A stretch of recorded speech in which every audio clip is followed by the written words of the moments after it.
proposal we've put together recognises that we are in the worst financial times of local government. We are facing the worst cuts from central government, and that we have to be innovative, we have to be creative, we have to do in some ways what this government is asking us to do, is to think outside the box. I'm sure you agree that in these times of austerity, we all need to look for opportunities to raise additional revenue to support essential services.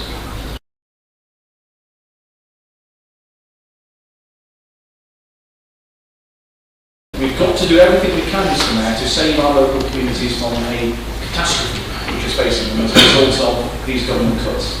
And the worst is yet to come, Mr. Mayor. As we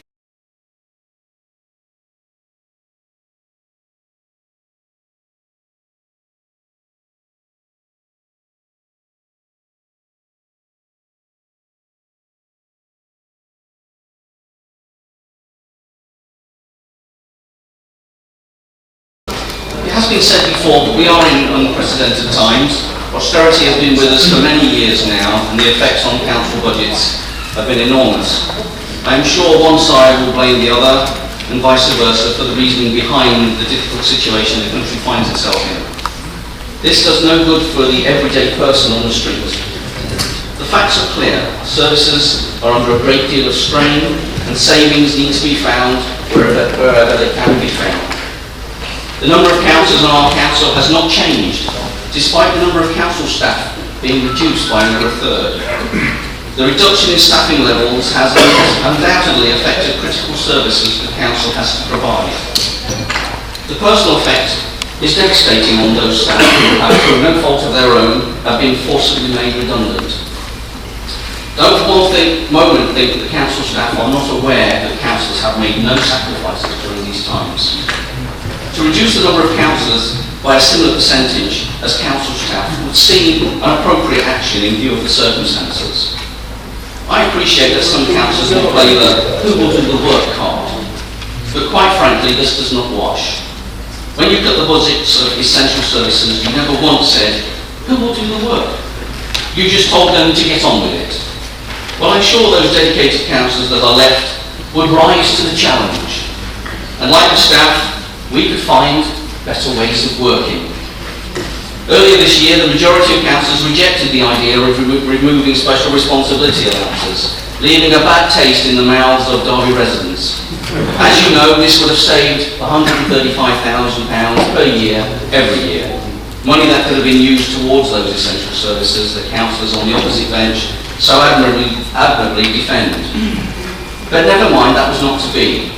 This motion could save even more, at least £250,000 every year. This could be allocated to some of those essential services that UKIP want to save. You'll be aware of those devastating cuts to voluntary groups, providing vital services to the most vulnerable in our society. You'll be aware of swinging cuts to social services, again affecting elderly members of our community who have paid into our welfare system all their life, only to find the cupboard is bare when they need it. Vulnerable children, and with our recent history, we need to be very sure that we protect them fully. I know there are plans to close a facility in Leopold Street for our looked after children. I would like to think that this motion would help save that facility. That, by the way, contradicts some things Councillor Hussain said earlier in answer to a question.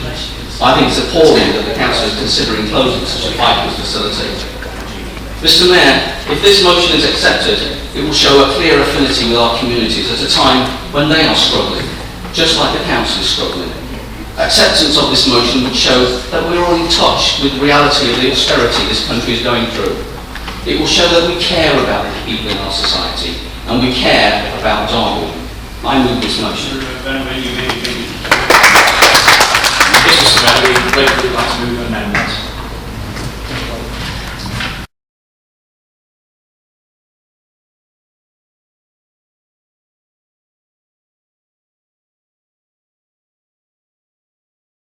Councillor Banwait is proposing the deletion of wording and the insertion of alternative wording. However, if those amendments are agreed, the amendment as reworded would read as follows. Council recognises the effects of the austerity measures imposed on the central government and how this negatively affects the residents of Derby, council staff and severe pressures on budgets. So far, we have seen increases in council tax whilst cutting services and staff numbers. Council calls on the leader of the council to reaffirm to government the desperate situation being imposed on the city. Council also calls on all councillors to take inspiration from the RA campaign and give their backing to a fair deal for government campaign to demand that this year's local government settlement does not disproportionately impact on our city as it has in the past. Mr. Mayor, can I speak? I feel that this amendment actually alters the meaning of the amendment completely. In fact, it reverses the meaning of the amendment, which amendments aren't supposed to do within this council. Councillor Graves, if that is contravening, I'm sure our legal officer will tell us.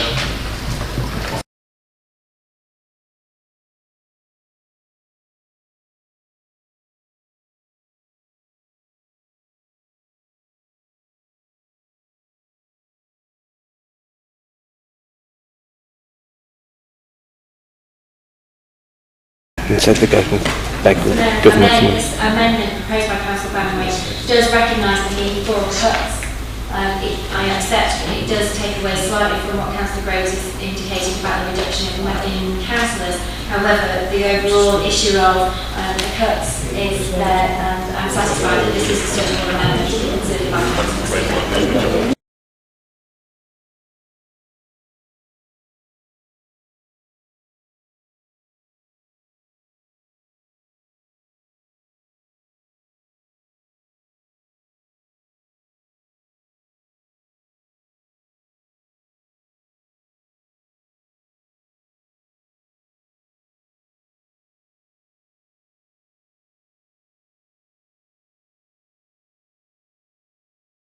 As far as cheap headlines are concerned, this is something that UKIP campaigned on in the last election. We didn't bring it to council beforehand, we didn't pose the question beforehand. It is something that we promised the people who voted for us, and this is exactly what we're doing. I actually think that the way that the motion has been altered shows lack of empathy with the residents of Derby. And I find it very difficult, Councillor Banwait, when you talk about saving £81 million. Yes, we know you've got to save £81 million. Everybody knows it. My motion was actually showing how you could save some of it. I'm not saying you could save all of it, but you could save some of it. What you've done is disregard that completely. So you don't even want to save that £250,000. On top of that, you ordered a PA at £41,000. You ordered a researcher at £27,000. Yeah. So that's another £68,000 that you've added to the authority's costs. And it's very interesting.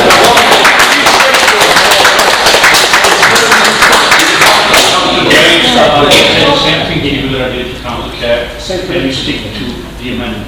It is. No, it's not the amendment. It's about the costs. It's about the costs. That's already gone. Councillor Hickson, you put an amendment forward. I'd like you to address it. I am addressing that, Mr. Mayor. It's about And they talk about this council operates through. You can't speak.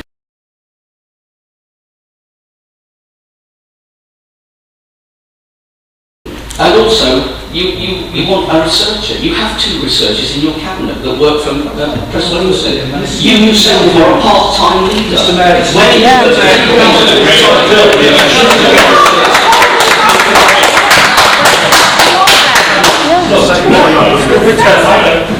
said this in the past two previous meetings, and this is the final time I'm going to say it. I will not accept this type of behaviour.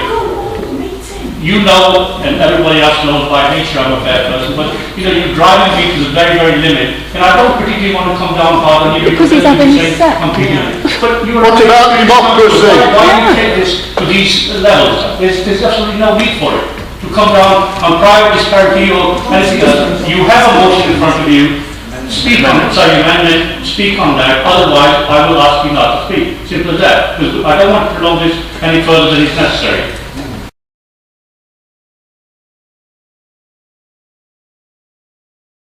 Thank you, Mr. Mayor, and unfortunately everybody in this chamber does know that you tried to pick on me. I won't allow it to happen, but I'll continue.